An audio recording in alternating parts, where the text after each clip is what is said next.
Hey everyone! So today I wanted to make a YouTube video about how in the hell I prevent my hair from just disintegrating and falling out of my head. I do a lot of shit to my hair. Bleach, dye, heat, styling, all of it. I do a lot of damaging things to my hair. And if you guys have been following me on social media the past few months and like year and a half of my life, then you'll see I've dyed my hair a lot. And even before I dyed my hair a lot of crazy colors, I was dyeing my hair like all different shades of brown and blonde and stuff. I kept switching back and forth. I had black hair at one point. But it was about like a year and a half ago that I actually started dyeing my hair like buck wild and just going insane with all sorts of different colors. I also don't make the right decisions when it comes to my hair. I get an idea in my head and I decide what I want my next hair color to be, and I don't really think about it from a healthy hair point of view. If I have black hair and I decide I want white, frosty, light colored hair, like I just immediately go for it without considering the consequences it will have on my hair. And the reason I'm able to do that and keep my hair long and keep it, I mean, moderately healthy, like definitely my hair's damaged and it's not the most healthy hair in the world, but I no longer have split ends. My hair no longer breaks off. I have to cut it myself. For a while there, it was like my hair was so damaged it would break off itself, and I was never having to get it cut or cut it myself just because it would break off at the same rate that I was growing it out of my head. So like my hair was always the same length. That's just not a healthy way to go about doing your hair all the time, and I had so many split ends, and now I just don't have split ends. So I wanted to go over some tips, tricks, and products that I use to keep my hair healthy and not broken and not breaking all the time. First of all, I straighten my hair hella. Typically I use two straighteners just because I have short hair. This baby gets the job done. She's thick, she's fat, she's long. This is the type of straightener you want, in my opinion, just because it has so much surface area on it that it straightens your hair very quickly. I also have a little baby one right here. Also like a travel straightener. I don't always use this, but sometimes it's helpful just on like under parts of your hair or like baby hairs, straightening the baby hairs. Also, this doesn't get nearly...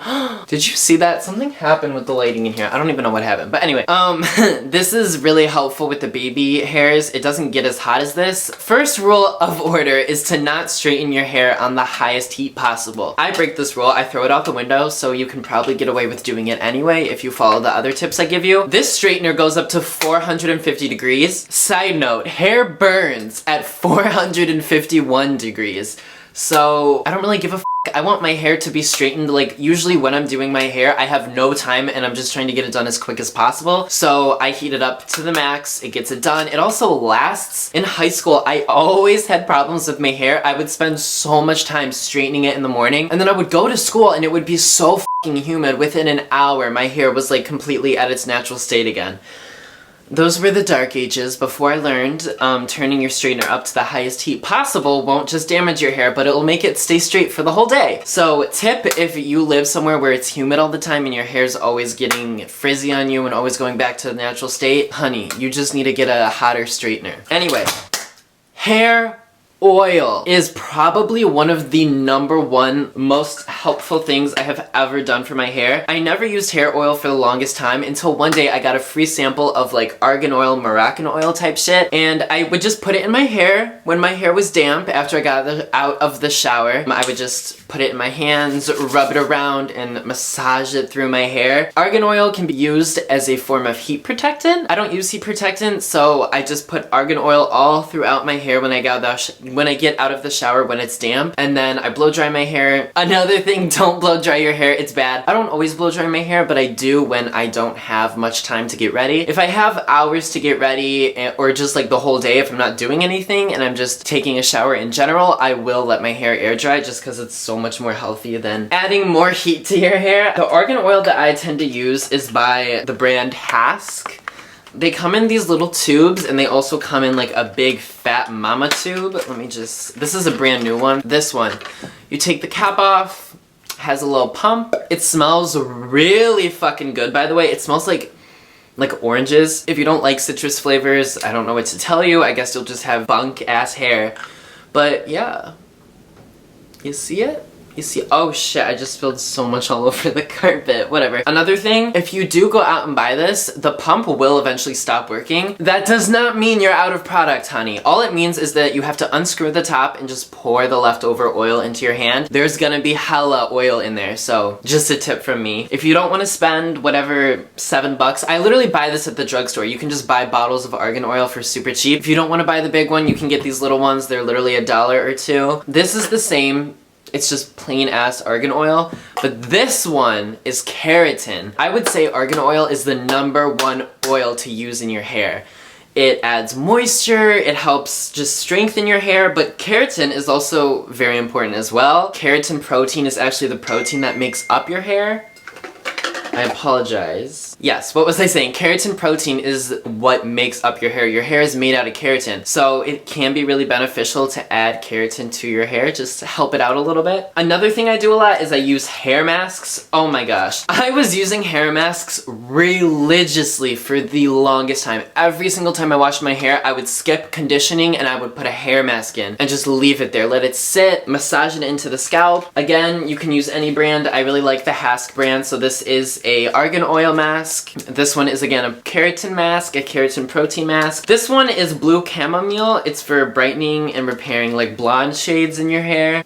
Yeah, I apologize, these two are used, but this one is brand new. Yeah, so I would just say, buy a couple hair masks. These are very cheap. They're literally, I think, $2.99 at Walgreens. You can buy any brand, just make sure that it has the type of oils that you're gonna want it to have. All you do, squirt it out into your hand, put it in your hair, massage it in, put it in with wet hair. That's what I tend to do. I think you can also do dry hair. It doesn't really matter, but it works best with damp, wet hair for me. And immediately when you wash out the hair mask, you will notice a difference. I guarantee you, your hair just immediately feels so much silkier and smoother. It's amazing. It is life-changing. Also, there's sprays you can use. I don't like these as much. This is a Marc Anthony one. It's just an argan oil spray. It's kind of shitty. I don't like the smell of it, and when I spray it in my hair, it just, I don't know, it makes my hair have a weird texture. I don't really like this one. Another brand everyone in their mother loves is It's a 10. This again is the keratin version. I think the original version is slightly different. I don't know. But it's a Miracle Leave-In Plus thing. You just spray it in your hair, you leave it in for the rest of the day. It also makes your hair smell good. This shit is making your hair not only healthy, but it's also making your hair smell good. And having hair that smells good is low-key more important than a body that smells good. Like just think about it, every time you flip your hair or walk past someone or anything, people will smell your hair. Even just spraying perfume in your hair, it like carries the scent a lot better than spraying it on your body does. Especially if you have longer hair,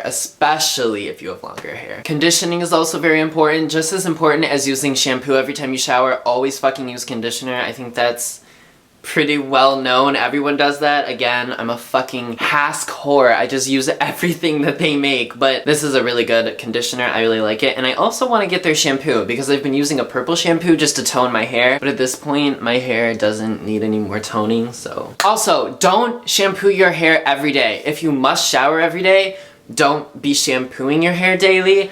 I try to do my hair, I mean, I'm not a very scheduled person, so I don't exactly know how often I shampoo my hair. I definitely don't do it every single day. There are times where I'm showering every day, but for the most part it's every other day. Maybe every once in a while I'll go 2 days without showering. Something to help you with that if you get oily hair like I do is dry shampoo.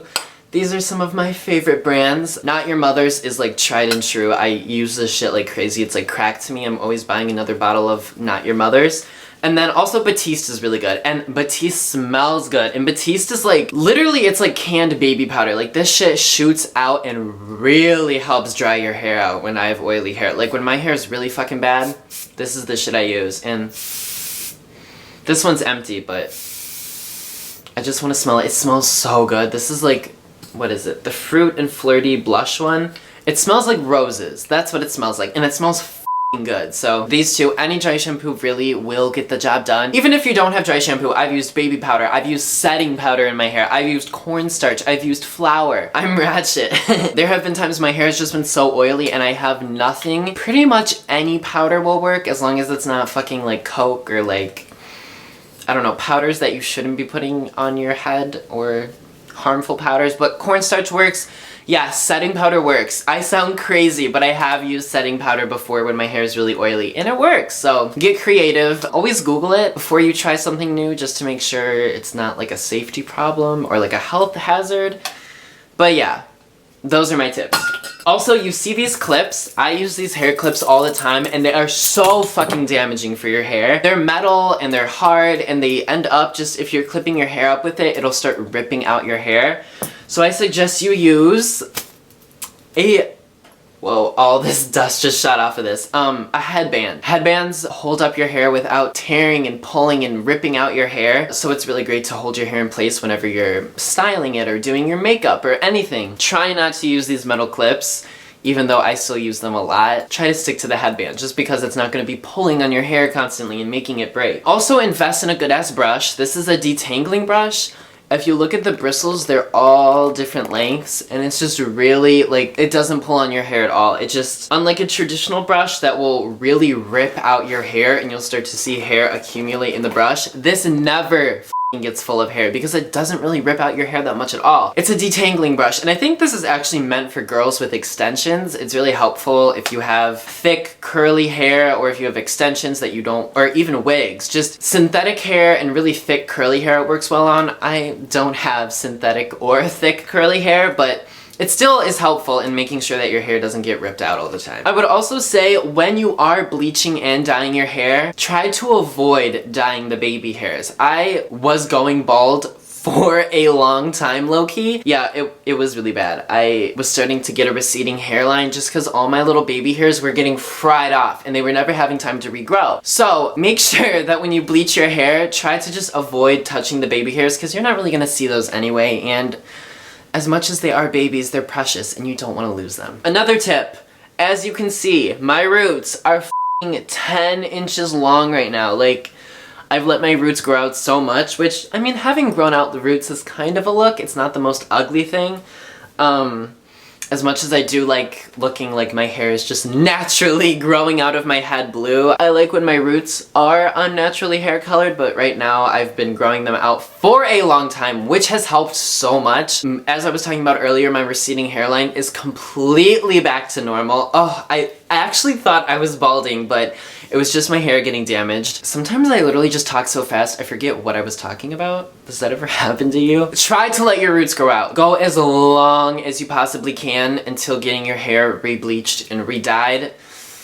I know it sucks, I know it's hard for the people out there that love bleaching their hair, but it's really the healthiest possible thing you can do for your hair because the longer your roots get each time, the less your hair will be damaged in general. So I hope all these tips and tricks will be helpful for you guys to make sure that your hair is long and beautiful and not damaged and crusty like mine unfortunately usually is. I've been a lot better at taking care of my hair, and it's finally at a place where I like it, where it's soft and silky and healthy and strong and it doesn't break out of my head. I remember for the longest time, every time I would be combing my hair over the sink or whatever, it would just be full of hair that would fall out. Just little pieces of hair breaking off, and it wasn't a good look. I was low-key balding. But now, I'm back to normal. So, if you guys have any other like tips to keeping your hair super healthy, leave them in the comments below. I would love to know. I'm always trying to learn new ways to keep my hair healthy because I love my hair, and I mean, my dad's bald. Inevitably, one day I probably will go bald too, but until then, I'm gonna hold on to this as long as I can.